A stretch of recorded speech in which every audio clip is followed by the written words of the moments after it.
Hmm. Hey everyone, hey everyone. Happy. Why is this messing up? Hopefully, you all can hear me out there. It says I have poor connection. Hopefully, you can. Oh, there we go. Hopefully, you can hear me now. Happy Thursday, everyone. Happy Thursday. Hopefully, everyone is doing well. I am on Clubhouse as well as YouTube. This is the Virtual Business Book Club. Thanks for everyone who's joining so far. We are on the second week of The Psychology of Money. And honestly, this has been a really good read so far. The chapters are very short, they're enjoyable, and it flows. It's a really good book that really flows.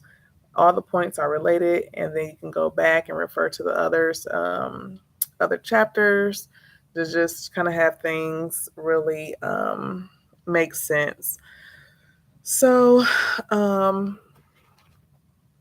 yeah, so we're gonna get right into it. Again, we're on chapters 8 through 14, and we're just gonna try to get through as fast as you can. If you all want to have something or add something to the conversation, just go to the chat, and I can pull you up to the stage if you want to talk. If you don't, that's fine too. But we're gonna go ahead and get started. All right. So, chapter 8, Man in the Car Paradox. No one is impressed with your possessions as much as you are.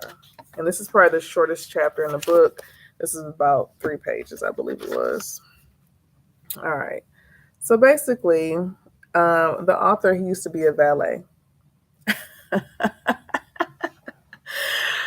That's hilarious. Anywho, the author used to be a valet at a hotel.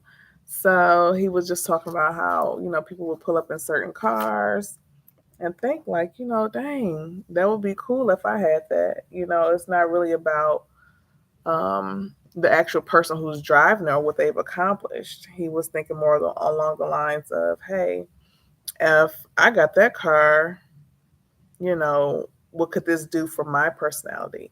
What could this do for my reputation? And so he was just basically saying that people don't see the person who has it. They see how having those items can impact their own lives. So it's more of a selfish thing. And so that's what the paradox is. It's tend to want wealth to signal to others that they should be liked and admired. However, they really aren't. They're bypassed. They're looked over. Chapter 9, Wealth is What You Don't See.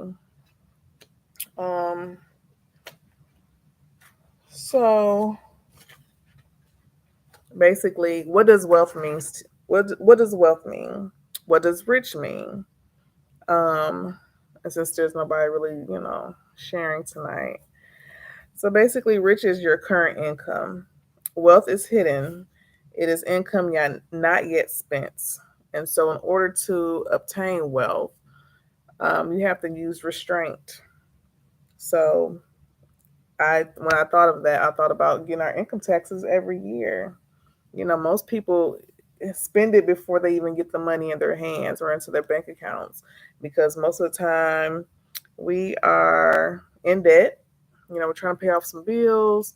We're behind on bills. Um, we want to take trips with our family. Spring break usually comes up right around the time we get our income tax. So that's always a thing. Or you just need more money for your family, for your kids, and their sports. It's always something. And so for us who are new entrepreneurs, new business people, we have to understand that we have to use restraint if we want to obtain this wealth that everyone's talking about. We want to create this generational wealth that everyone is talking about. We have to use restraint. We can't just spend, because the more we spend, well, we spend more than we're able to replenish, basically. So it's just something that we all have to think about if we really want to obtain this wealth. All right, chapter 10. And again, y'all, this is going to go pretty fast, especially when no one really wants to come up or say anything or add to, we're just gonna get right into it. So, chapter 10, save money. The only factor you can control generates one of the only things that matters. How wonderful. All right. So, we all know that we should save money, right? We all should save money. We've been hearing it since we were younger. Save your money, save your money, save your money. And there's different views and different opinions on saving money, how you should save your money, where you should save your money, yada yada yada. But the author he talks on a few different points. Okay, so the first point has to do with your savings rate. Again, hey Ida, if you want to come up, I'll bring you up. If you want to just listen today, that's fine too. Just let me know in the chat. Oh, for sure. There you go. Let me see if it'll bring you right up. All right, there we go.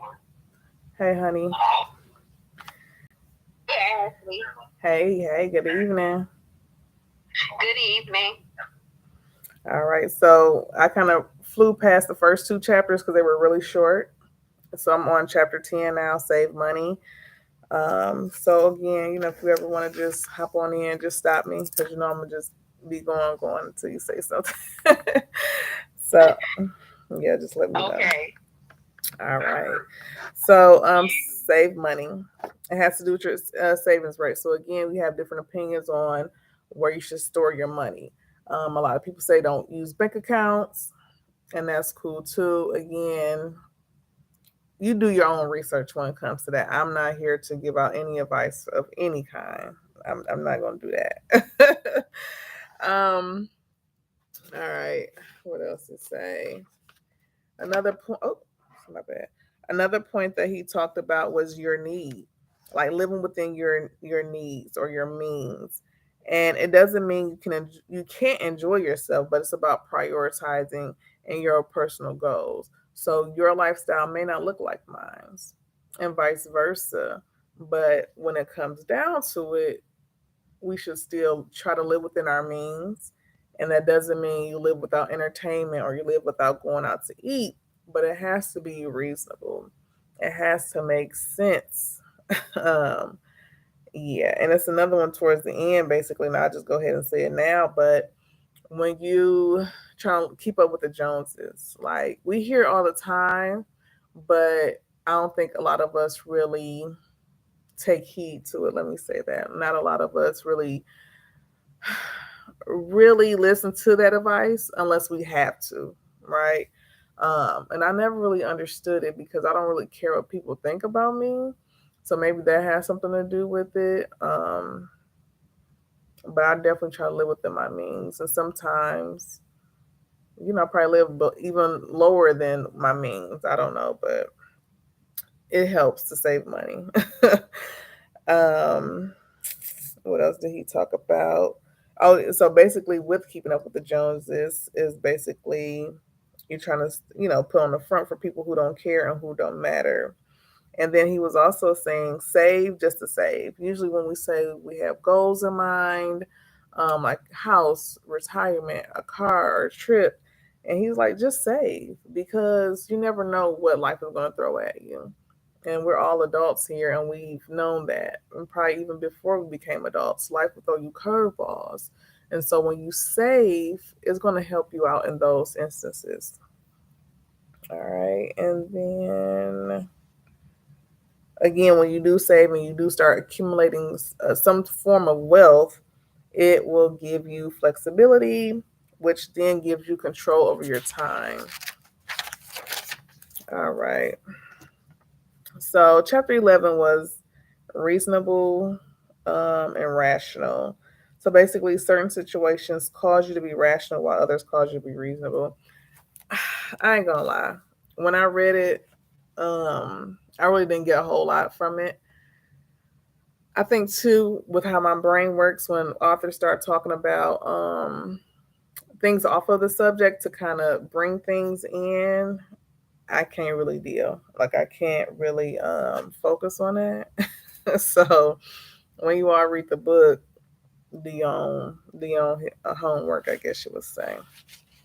All right. Chapter 12, surprise. History is the study of change, ironically used as a map of the future. So when I read this, investing automatically came to my mind. Um, so if you all don't know, we're in a recession. It may feel like it to some, it may not, but we are in a recession. And so months ago, investors and analysts, they were like, using old facts and old data to be like, hey, this is what's happening. We've seen this before. Da da da. There's nothing new.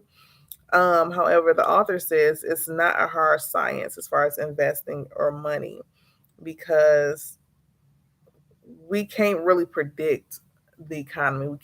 We can't predict um, huge things going on. Like, who would have ever thought we would have another war? Like, yeah, we joke about it a lot, but Ukraine and Russia are really at war right now. It's holding up shipments. It's creating all these different things. And it's never, yeah, we had war before, but in this new age, it's totally different. So he was just saying that, yeah, it's nothing new under the sun. However, we still can't predict for new changes that happens. And that's really because of a lack of imagination. Like, who would have thought, basically? And so, how this ties into the book is kind of going back to saving, right? Do you all have enough savings if something were to happen? And that's why I like this book because, again, it just flows and you can go back and forth and it all ties in together. All right. Um, I don't know what chapter it was, Ashley, but he was saying to leave room for error. Yep, like, that's the next one. Talk on it. Go ahead. No, go ahead. Yep, room for error. Get my Kindle. But he was saying, like, how you can, like, your plan sometimes calls for you to, like, how did he say it? Planning on your plan or something like that. I'm about to read it to you. The most important part of every plan is planning on your plan, not going according to plan. Right. I thought that was so cool because, like, I think I already do that, but I don't go at it intentionally. Right. So knowing that one should, like, yes, I feel like for me, right, like I was saying, I do plan for the unexpected, but it's not intentional. And so putting that intentional piece, I think, will make a difference, though, right? Because it's saying, like, I'm still doing the ultimate plan that I researched and I figured out, and I know what's going to work for me. But I'm also planning just in case and leaving that room for error. And this is how I'm going to do it. Right. So that really spoke to me. For sure. And I think we all need to, especially when we do become business owners, because we don't know what can happen. There's not a high rate of businesses doing well within the first 2 to 5 years. So I think it's important for us to have that anyways. Because honestly, I had a few things going on just within this past year. And I was able to save some money, but that money came in a clutch because I'm like, okay, I'm able to actually use this money and I don't have to just, go and try to get an actual job again or whatever the case is. So when you actually plan for the unexpected, trust me, it feels so good. It feels so good. And even just in your personal life, because I know when I was young, baby, I thought, I was doing my thing. I thought I had stuff on lock until I'm like, Mama, I need to hold something. Or, hey, bro, I need some money, So when you get older and you're able to, and you're like just in a better spot financially, and you're able to, again, have that backup, you feel so good because you're like, thank God I was able to have it. Like, it's a whole new feeling when you're able to be like, yo, we got it. We good. Now we can go back to doing what we need to do. So, oh, yeah. Trust me. I'm sorry, my phone is so loud. Oh, girl, you already know. Come on now. You already know. You know who you dealing with. I had to I had to wake my husband. Look, because I had to wake my husband up like, hey, I need some help today. Because, Oh, okay. yeah, because I actually was on a Clubhouse, my notary group earlier. And girl, I was so nervous. And next thing I know, I'm like, okay, Titus is cool. Be quiet. I start to talk. Here he go. I'm like, okay. We starting early today. But yeah. I gotta keep the elevator surprise. For sure. He was talking, they was talking back to him. I'm like, oh, y'all so sweet, but this is why I don't be talking on here. But yes, this is the last one. Like I say, it went by pretty fast because the chapters are like literally no more than like 6 pages. You know what I'm saying? But it does give you just a really good, just things to think about. Really, like when I read them, like these are some good things to think about. A different take on things and wealth. Or just being rich, I guess you would say. It definitely gives you a different perspective. Yeah, like you said, the difference between being rich and wealthy. Yes. I forgot what chapter that was. That was the... But I like it overall, too, because it's easy to read. It's not like all that industry, financial terminology, high-level calculations. I like it because it's talking about how one should think about money and how people generally think about money, but it's talking in a way where it's easy to digest and understand and really give, because I think a lot of things start off with the psychology and how we think of things, right? Yeah. So money shouldn't be any different. Right. But I think too, the author pointed out, like we all have different relationships with money because of our experiences, our upbringing, and things like that. So, say for instance, for me coming up, like, okay, well, with money, my mama taught me you pay your bills when you get paid, you pay them on time, you make sure you get the make sure there's nothing wrong. You save a little bit, but then you party with the rest. Like, you know what I'm saying? Like, we just, we had a party every payday. So credit conversation, there was no conversation. None. There was no conversation about credit. Honestly, none. Because honestly, when my mom bought our house, that was probably like the biggest thing that she purchased. But that was it. She didn't really start talking about credit until about 10 years ago. Like, there's a big gap because we moved in that house when I was in second grade. And honestly, she didn't even talk about the house. It was just, hey, we get a new house. That was it. So yes, definitely gives you a different perspective. And then too, just being humble when you do get money. You don't know who has what. You can walk past a millionaire in regular clothes on and not even know it. Just remaining humble in that aspect too. So it's definitely a good read so far.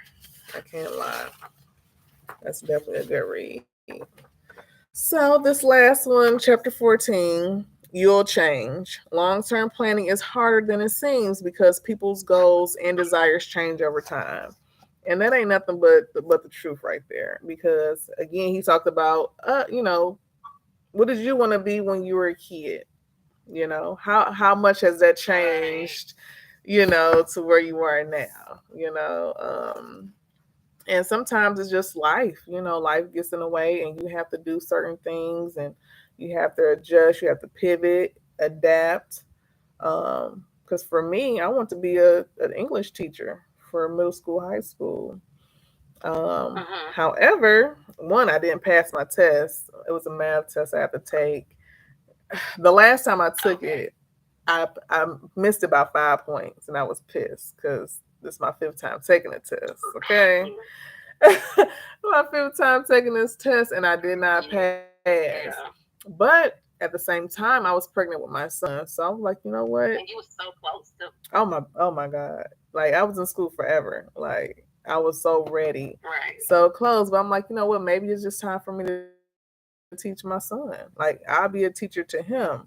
And it's just I gotta go a different route. I became a stay-at-home Right. mom and Mm-hmm. things like that. So um it's also related to finances too. He was just saying if you feel like your financial goals change, you need to change them as soon as possible, like get on like a different plan, and then you can start compounding and let that money accrue interest and stuff like that. But it was a good correlation. I felt like when he brought that up, I agree.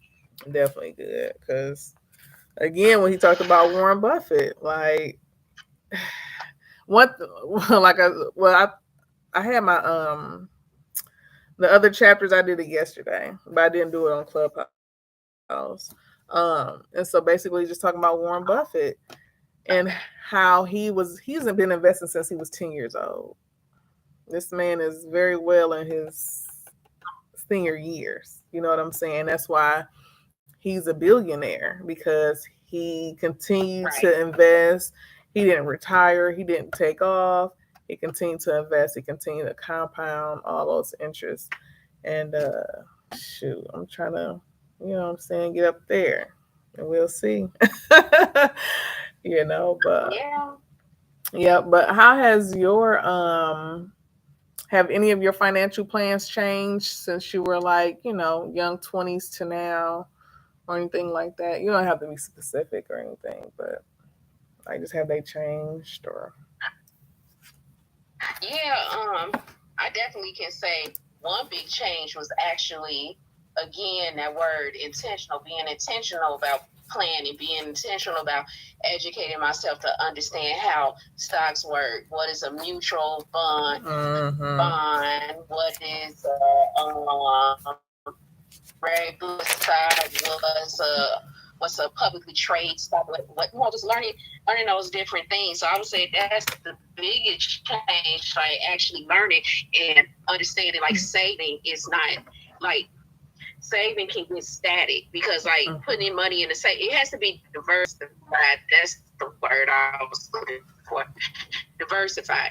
Like yes, you should. Yes, I should have a savings account. Yes, I should think through like a CD versus a money market. Just being educated and knowing how to diversify my money properly. Like, do I want to open up a Roth IRA? Do I go fully in? Well, I'm paying into a pension, so I don't have a 401k, but I can get a Roth to complement that. Just know and do it. I mean, does it make sense to max it out? Like, different things like that. So I would say that's my biggest change from being younger is actually educating myself, then actually being mindful and taking the action on putting my money in these different pockets or where they have to go. Because like I would say in my early 20s or whatever, it was pretty much how you said it was, like, okay, you pay your bills, you put you a little something up. I don't care if it's $5, I don't care if it's $10. But pay yourself something steadily, pay all the bills down to zero, and then do it again next month. Exactly. So, yes.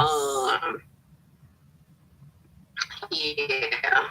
That same here because like I was so content. Like, look, I pay my bills, da da da. I had a repo when I was in my 20s, and I was like it didn't really impact it because I was able to pay it off, or like the difference.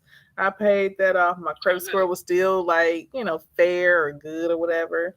So I didn't really care. I had a paid off car. It was a Oldsmobile. That was my baby too. That was my baby. Like I felt content. But again, like when kids are thrown into it, it wasn't a colors. It was shoot. Yeah, colors. Yeah, that was trust me, that was my thing too. Nope, it was just was it girl, I can't even think of it. When I don't see something in my face for a while, I forget. But I know it was an Oldsmobile. Yeah, but that thing was smooth. You hear me? That thing was smooth. I mean, it was paid. That was the jam back then. It was a jam, like it was paid off a few $100s, and that was it. But again, got engaged. We was renting out a house, and then we had a baby. We had a dog. Like, man, you look at finances a little differently. You think about, you know, different types of saving, like you said, differently. You think about life insurance. That's a whole nother thing as well. Right. Renter's insurance, like insuring everything, car, like that stuff pile up. Right. But yeah, definitely have a whole new outlook on financial planning, and then even with the business, like Jesus. I think I shared talking about Profit First. That was like one of the first books I did. And Okay. just, sharing how to save for your business and having different bank accounts and, like allocating certain percentages, when you get paid and stuff like that. So that was a good book that helped me with the business part, like setting it up so I don't commingle my funds. So yeah, like the more knowledge you have, or the more knowledge obtain, it's so important to just apply it as soon as possible, so you can see the rewards later, basically. So yes. Well, thanks, Ida, Right. honey. Ooh, I don't even know Of what happened course. here. Of course. Always a pleasure. For I sure. love reading. So. I know. And what I did this time, I didn't even put the book on a Kindle. I went to my library to like pick them up physically. Oh, wow. Yeah, Okay. because it will just help me first off to write down this stuff and like memorize it a little better, like put it into my long term memory. Um, but two, I won't be on my phone, so my phone can be steady, so I can actually talk. What up, bro? There got my bro in the audience. What up, bro? um but another book I got, this is off topic, but it was Women in Money by Suze Orman. She's very big in like the finance world, helping women out, Oh, yeah. stuff Yeah, she like like the that. OG. Yeah, for sure. She definitely the OG. Besides like Warren Buffett. Exactly. Yep. So for sure, I got her book. I'm about to dig into it this weekend, so I can kind of again apply that stuff now. It's not like I don't know stuff. It's like I know a little bit of not everything, but I'm just about to apply it. And then I got Home Apothecary, which is pretty cool because I want to start making my own stuff for home. Because I know some of this stuff is Okay. toxic, and I'm starting to be a little bit more sensitive to them. And then too, my son, I know he's pretty sensitive to it as well. So I actually got some physical books, and I'm excited Okay. to tap into them this weekend. So yeah, yep. Yeah, that does sound that's exciting. And you got the physical books with those two from the Yep. library, or you just read them on Kindle? Nope, I got all three of them Okay. physical. Mm-hmm. Sounds like you got Yes, I'm trying to do better. Stay off my a little bit off stuff. subject. Mm-hmm. Oh, go ahead, Ashley. I'm sorry. Oh no. I'm just ranting. Go ahead.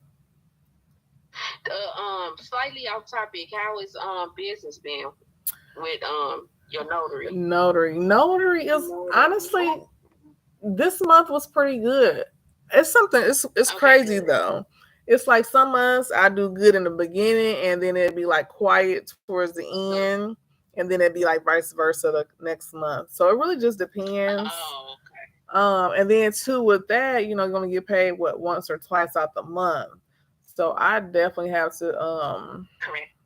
ugh, it's cool, but it's like I gotta really look for another stream of income for my business.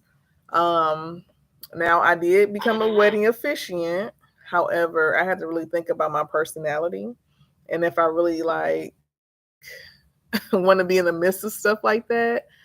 Um, I don't know. I just because I was looking at this lady on YouTube and she's like, you have to, wanna, of course, bro. You want to be around love and all this. I was like, that ain't really my. Yeah, for real though. Like that's how I felt. Like I don't know how. I don't know. I don't know. So it's quite interesting. What's up, bro? What you want to talk about? Holla at me. No,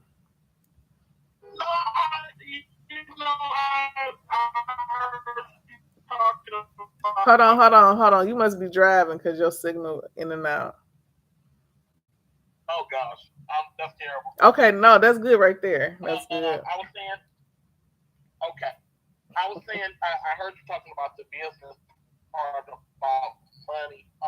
You were talking about books. I was just going to suggest a book to you. For sure. What's that? One of my favorite, This Man in Babylon. So that's actually it's we that was me and Ida's. That was our first. Actually, that was our second book we read in the business book club. The Man in Babylon. We've read that, and it's an amazing book. You know, especially for it to be as small as a very powerful book. You know what? It's not a bad book. Let me say that it's not a bad book. But it was. I don't know. We had a good conversation on it. Let me say that. But some of it was kind of funny because we had a very good conversation on it. It's loaded at points. Exactly, and that's the thing. It's a go-to book for me, right? Okay. But at the same token, it has different jewels. My favorite part in the book was when one of the guys he was an investor and he wanted to invest. He had invested in a guy that didn't know anything about like rubies and.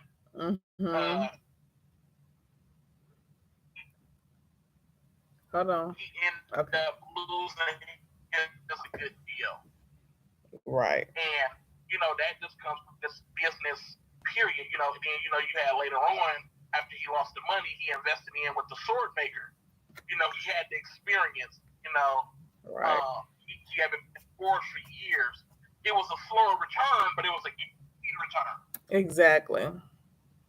So especially just with money, period. In today's time, everybody wants the instant gratification and they want it back so fast. Mm-hmm. Instead of the slow and for sure. Right. Because it ain't gonna happen. So and that's what everybody wants. Everybody want to flip their money. 200 get to 2,000. Right. But and that's what the game. What did you say, Gary? You said the flow and the what? What was that? I wanted to catch that. You said I'm sorry.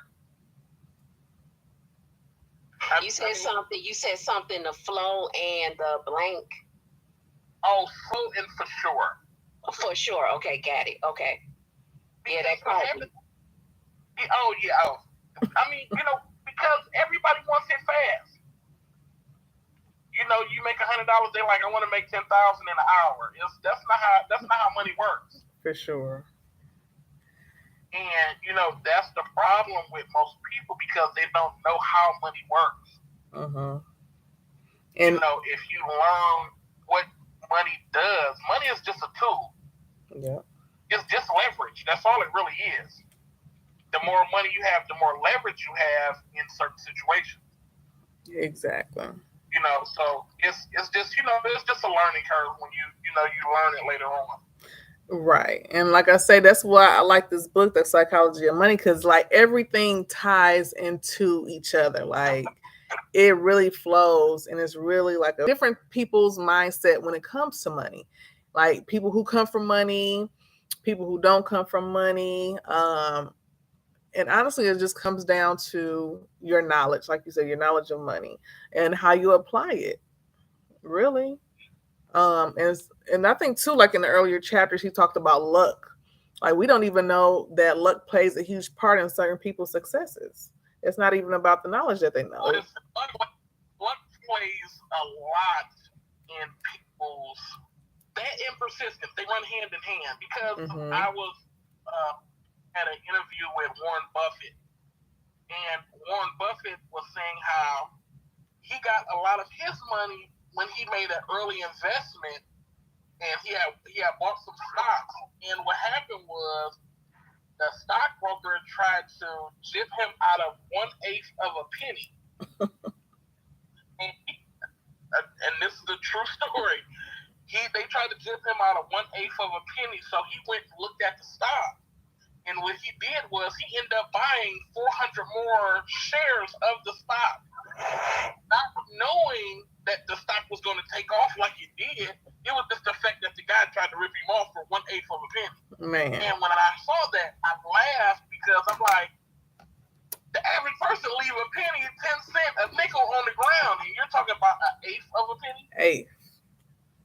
That's my money. What I mean? So, and so when you say what plays a part, you're 100% correct because he didn't know that's what it was. Nope. And I think the company was like Xerox or something like that. It was one of the companies they were just starting off, and it ended up working out for them to where, Xerox is, the number one company, and, they make machines, copy machines and everything now. So yeah, it was luck. You know what I mean? It was him trying to get ripped off, and it was luck at the same time. It played the same. Yep. And like I say, it's just, and I don't know if he was on when Richard Gary, my bad. I don't know if he was on yet when we were talking about Warren Buffett and how he started investing when he was 10 years old. Like, come on, like who did that? And he was just saying, like, it's not that he's the smartest, it's just that he never stopped. He kept investing. Yeah. You said what? That's what happens when you have somebody in your life that knows the education first. For sure. Right. But for sure. But again, the author brought up this other guy. He was like, who's a little bit smarter, a little bit more business savvier than Warren Buffett. However, like you said, he didn't have that exposure to invest earlier. Because if he did, he would have been like a quadrillionaire or some shit. Like, you know what I'm saying? So it's definitely about exposure. It's so many factors that play into, people's success. And so for us newbies or newer, business owners and entrepreneurs, we really are behind. But at this point, we have technology and information at our fingertips. So we got to start educating ourselves, educating those around us, and really trying to, do better.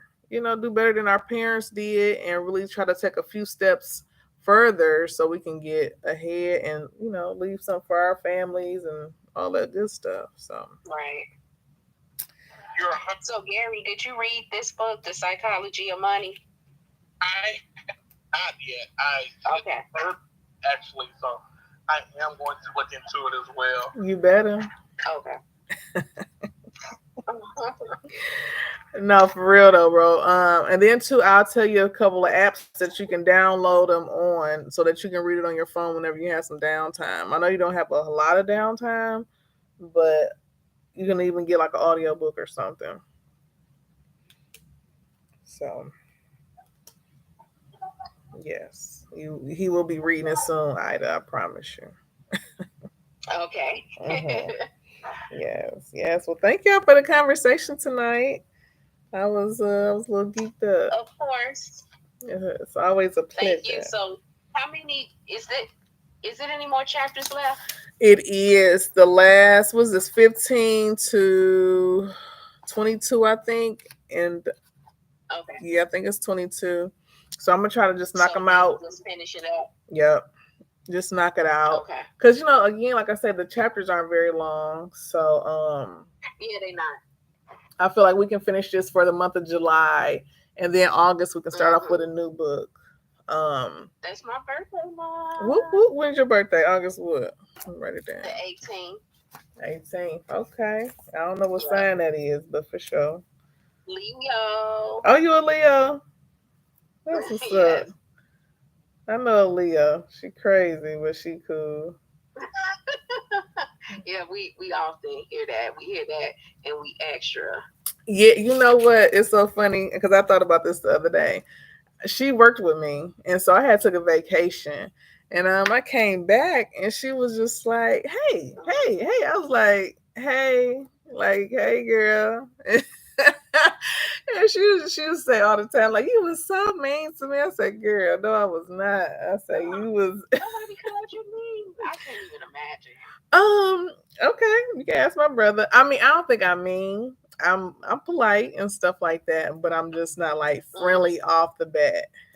Oh, you took your mic off for that one. I can say that. nothing wrong with being straightforward. Very straightforward and direct. I'm a little nonchalant. Like my personality is like reserved. You know, chill. Like, hey, what's up? What's going on? But she was just like, hey, my name is so and so. I'm like, girl, we about to be sorting these packages. Like, I ain't really in the mindset. But that's my girl though. So many years later, like, yeah, she's cool. That's my girl. That's like my little sis. So yeah, y'all Leos are cool. Okay. Yeah, for sure. But yes. Oh, y'all made my night. My baby in the back sleep. I got the night to myself. Well, a little bit. Oh, that's good. I can actually probably do some work tonight. I'm hyped up. So. But thanks y'all so much. You say what? Thank you. Nice to meet you, Gary. Nice to chat with you. Yes, me and my brother, he owns a barbershop in Arizona. So okay. Yeah, he was the first. He's actually the first person to me who was a role model as far as like an entrepreneur and a business person. Okay, so, that's awesome.